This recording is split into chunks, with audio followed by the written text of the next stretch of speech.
Welcome to another episode of Healthy Talks. I'm your host for today's episode, Julie, and I'm here today with Blake Hendrickson, who is a public health epidemiologist in Lincoln, Nebraska. Welcome, Blake. How are you doing today? Good. Thanks for having me on the show. We're very, very excited to have you here. All right, let's get into the nitty and gritty of things. Sounds good. Tell me, Blake, can you tell us more about your educational backgrounds and degrees, particularly how your experiences at Stellenbosch and the University of Cape Town shaped your career in public health? Yeah, I'm an American and Nebraskan specifically, kind of born and bred, but Cape Town did really influence me a lot professionally and even personally. I ended up in Stellenbosch very serendipitously when I was 21 years old, still a university student. It was around the time of the World Cup, so it was a great time to be in South Africa. And that experience really influenced me in a lot of ways, most of which comes from me meeting my wife there at the time. So that's taken me on a course and back to South Africa a number of times, but also got me interested in public health, which I do for a living now. I was very interested in pursuing medicine at that time.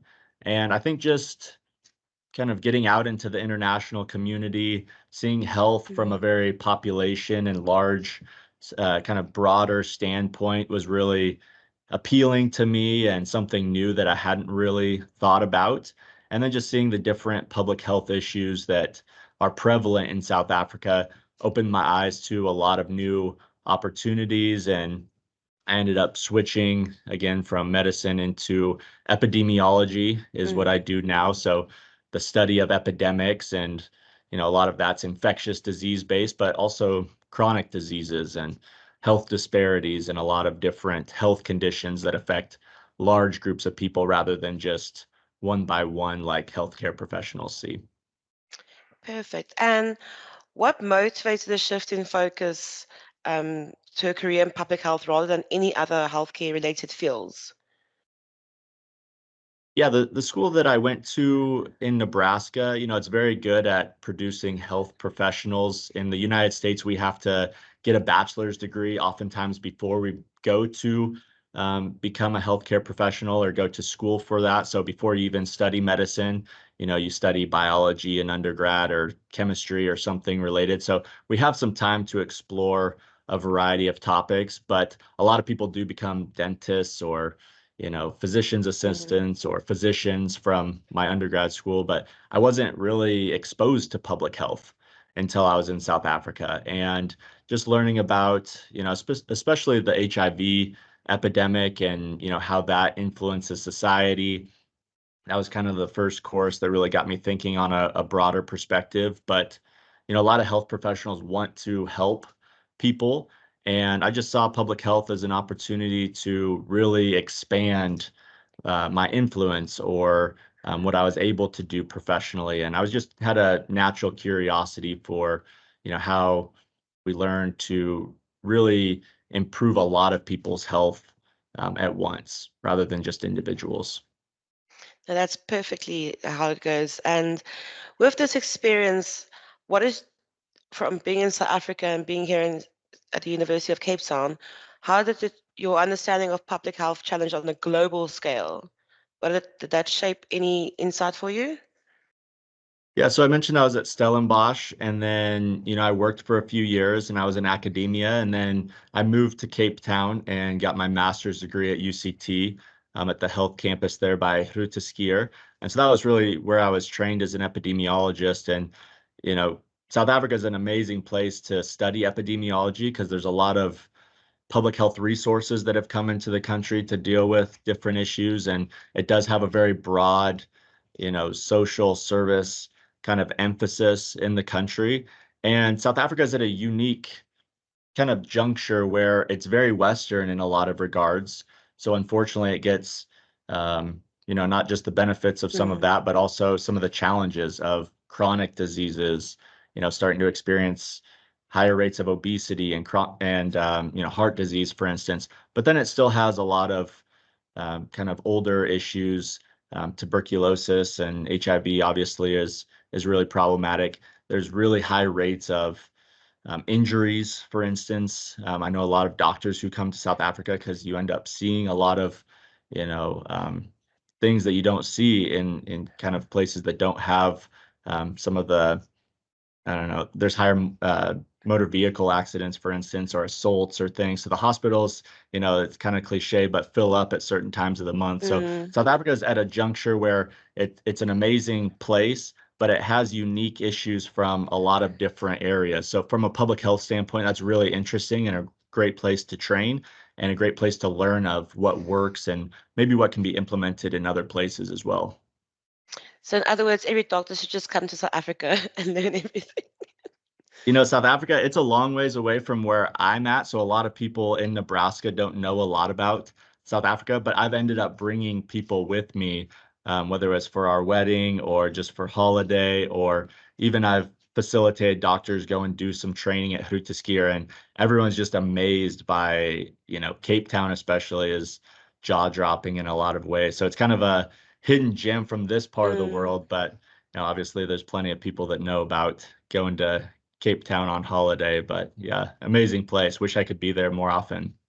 that definitely. And in our previous conversation, you mentioned your involvement in the COVID-19 response efforts, including contact tracing and vaccination campaigns. Can you share a specific challenge you faced during that time and how you overcame it? So as an epidemiologist, we knew pandemics come and go, and we knew another one was coming at some point. I don't think we expected it to be so big and so long lasting, but it's kind of like, our Super Bowl to some degree. We prepare for it.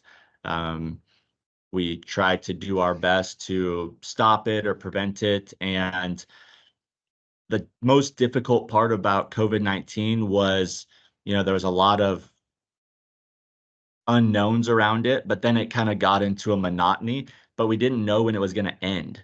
So, working in an industry where there's a huge disaster going on and, you're a big part of how to make things better, I think it would have been much easier for us to mentally stay in the game Mm, longer and not kind of burn out if we knew that it was going to be a 3 year long at least process of trying to mitigate COVID-19.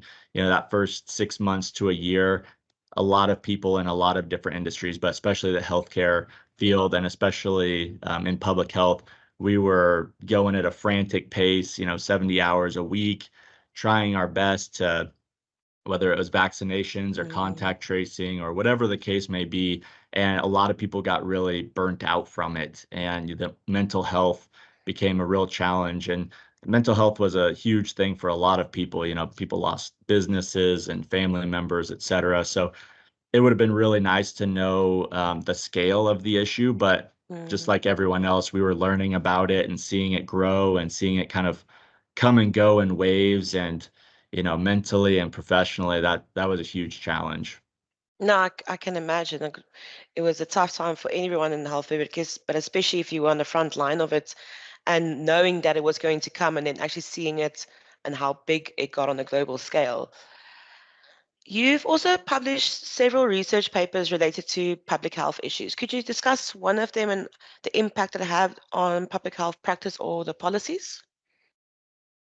Yeah, and I'll go back to when I worked at HealthETalks there in Cape Town, and I was in a research position related to addiction and psychiatry, and so we did some surveys of the local population there, and it was really interesting because we were basically trying to pull a model or a kind of a survey and a questionnaire that's used in Europe and other places, and basically seeing if it works in Mm, Cape Town. And it was trying to screen for potential issues with substance abuse in the future, just based on some personality traits, whether you're more likely to be hopeless or anxious or sensation seeking or impulsive. So it kind of takes, 23 questions and they want to try to extrapolate to mm, maybe warn people that they're more likely to use this drug or that drug or, maybe early interventions if they're already using that. So it was really interesting to kind of try something from elsewhere. And there are some good reasons to believe that certain personalities are more likely to drink heavily, for instance, or smoke.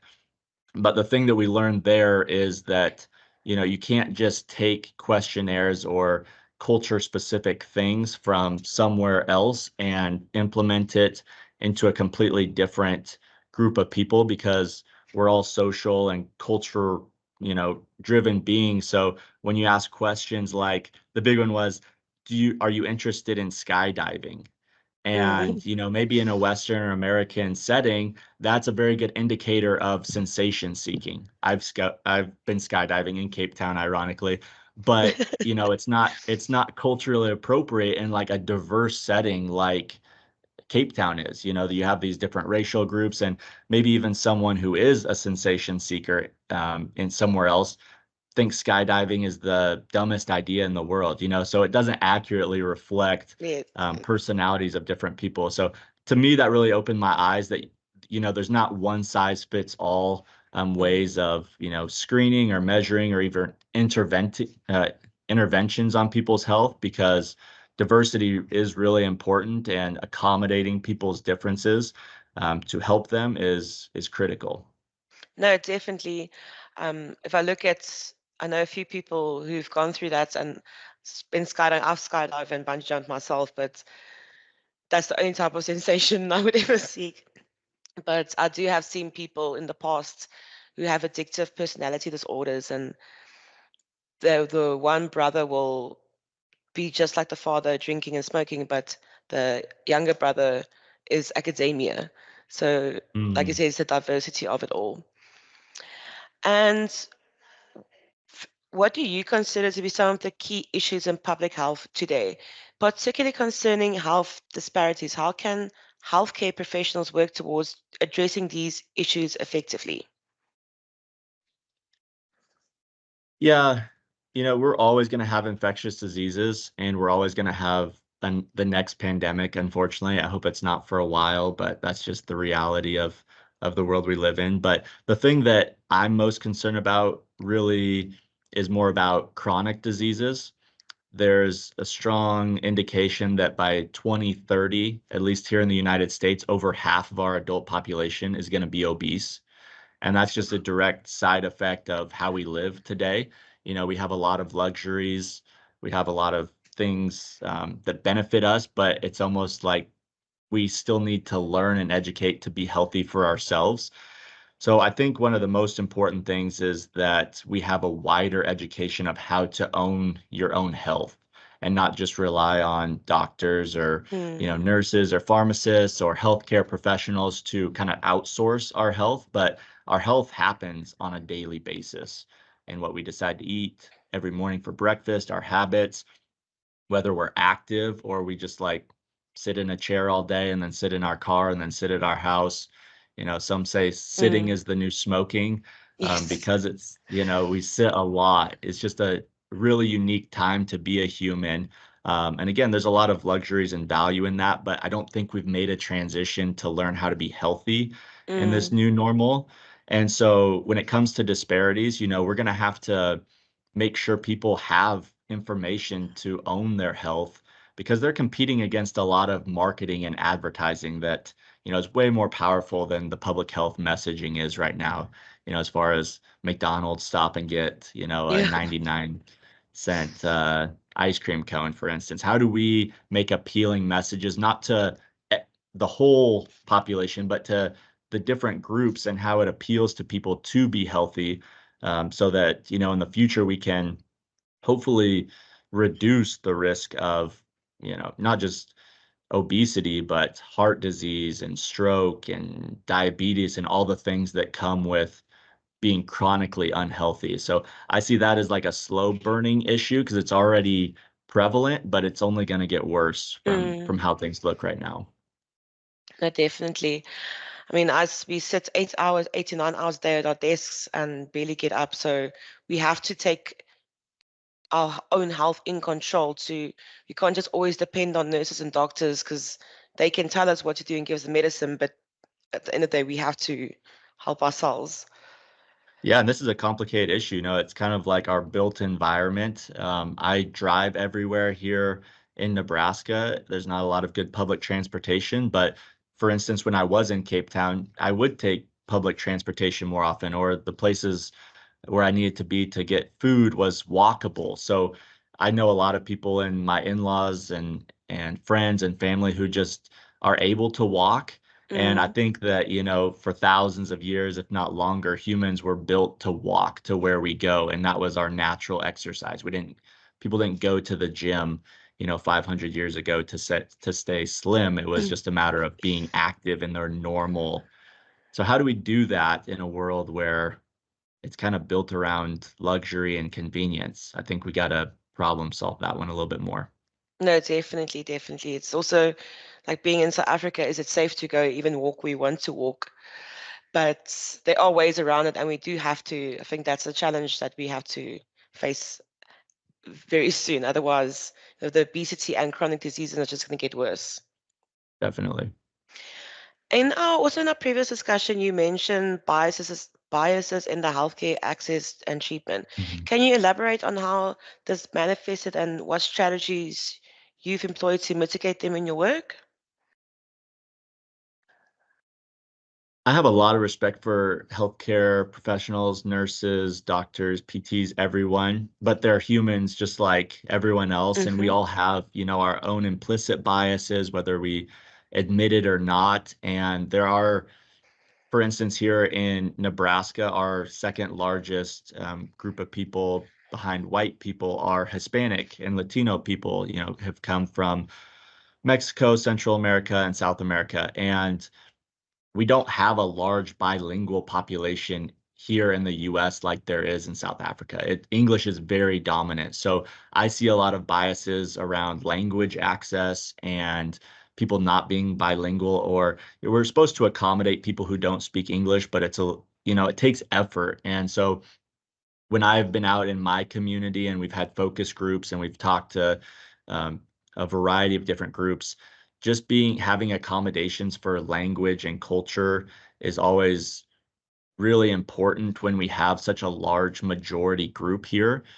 I almost think it's more valuable in South Africa where you do have so much diversity that, accommodating people and having things in multiple languages is just par for the course, right? Like it's just Mm-hmm. what you do. There's officially recognized diversity of things. But here it's a little bit more challenging. And I've heard, there's a lot of refugees that come into Lincoln, Nebraska, but they almost have to assimilate to what's here rather than always us meeting them where their needs are. So we're constantly trying to make sure that healthcare professionals understand the needs of these different groups. So we do a lot of surveying, we do focus groups, and we try to get that information out so that people are aware of what people are struggling with.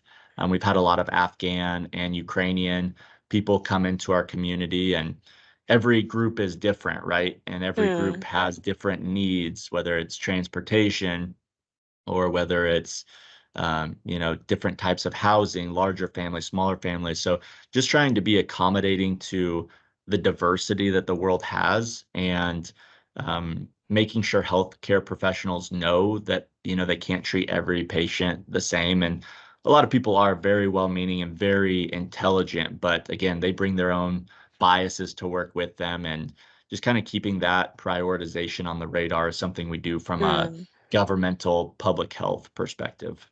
No, definitely. And looking again at public health, what do you think are some of the issues in healthcare now and what can we as healthcare professionals do to improve on them?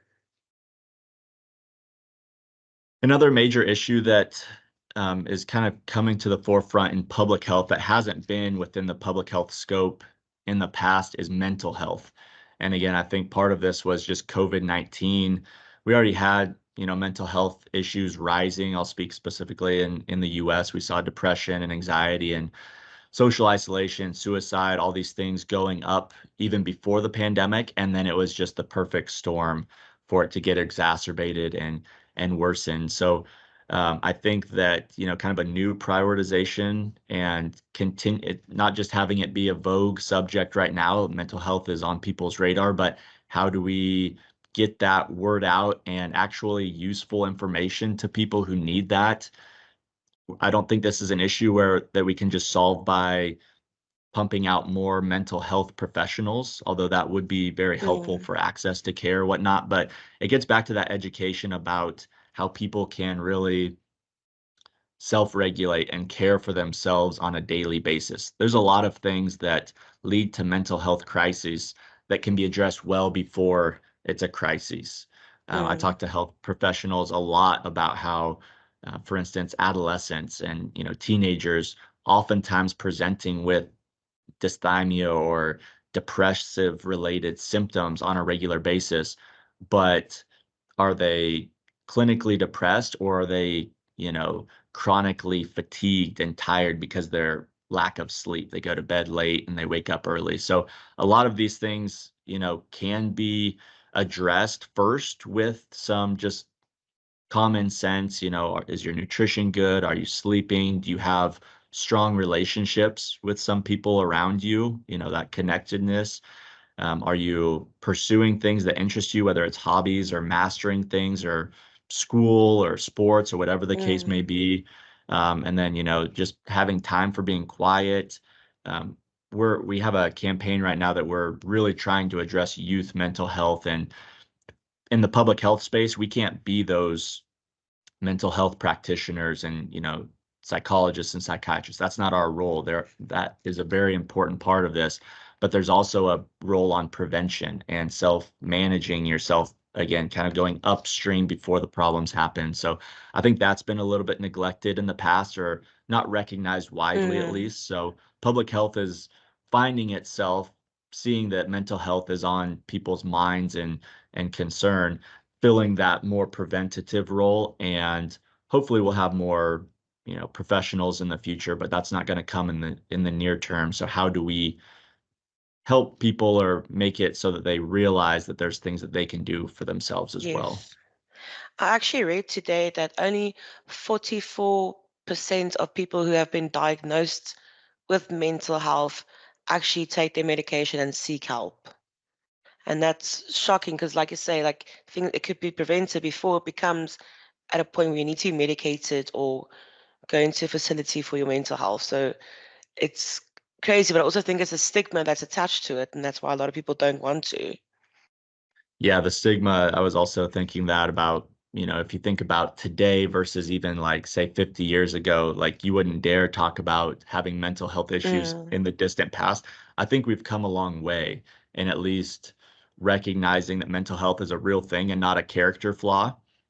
This is a medical issue for a lot of people, mm, but how do we keep it on people's radar that it's okay to like seek help and it's okay to like not be okay sometimes. yes, So I think we're making progress there, and I just want to be cautioned that sometimes progress isn't linear in the right direction. Sometimes we lose progress. So it's really important that mental health, I believe, stays on the agenda of healthcare in general, and that the more it's talked about, the more it's prioritized and invested in, the less that stigma is going to be. More people are going to realize that mental health is important and taking care of your own mental health and being understanding for other people's mental health is really important. But this is a fairly new concept. It's really gotten a lot of traction, especially with social media. I see a lot about mental yes. health on social media, and that's all very good. No, definitely. It's getting a voice as it should. And then for my last and final question for you today, looking ahead, what are your aspirational goals for your career? What's next for Blake? What's next for me? Well, I am interested in getting more into the mental health side of public health. Again, this is kind of something that's fairly emerging. We're starting to see money come in through government resources. I work for the government, so it's kind of like what is funded gets done to some degree, and a lot of this is finally getting recognized and funded. I work a lot with, again, health disparities in minority communities here, and just kind of expanding the education and expanding the treatment options for them when needed. So more of the same with that, but I really enjoy my job in public health. But on the same side of that is, we in today's professional world, we have to constantly like up our game and learn Yes, new things. So I'm always kind of on the radar for, new qualifications, but also applying what you learn. That's very important and doing good, not just learning things, but applying it. So I'm not exactly sure. I don't have a great answer for 10 years from now, but we have some really exciting projects that are just now getting started, especially with some of our newer immigrant families here in Lincoln. And I'd have to give a shout out to my wife as well. I'm learning a lot about public health from her. She's a postpartum doula and breastfeeding support person, and you know, learning about breastfeeding and how like mm, not a lot of people used to do it. Now it's also gaining traction.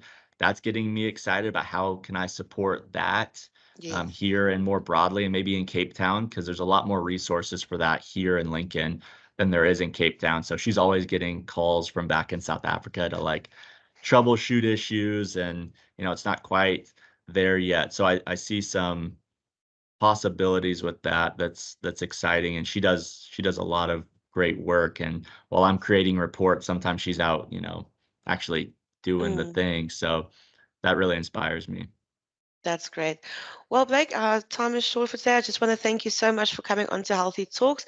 Your insights and background is extremely interesting, and I'm sure our listeners out there would agree as well. Thank you. It's been a pleasure.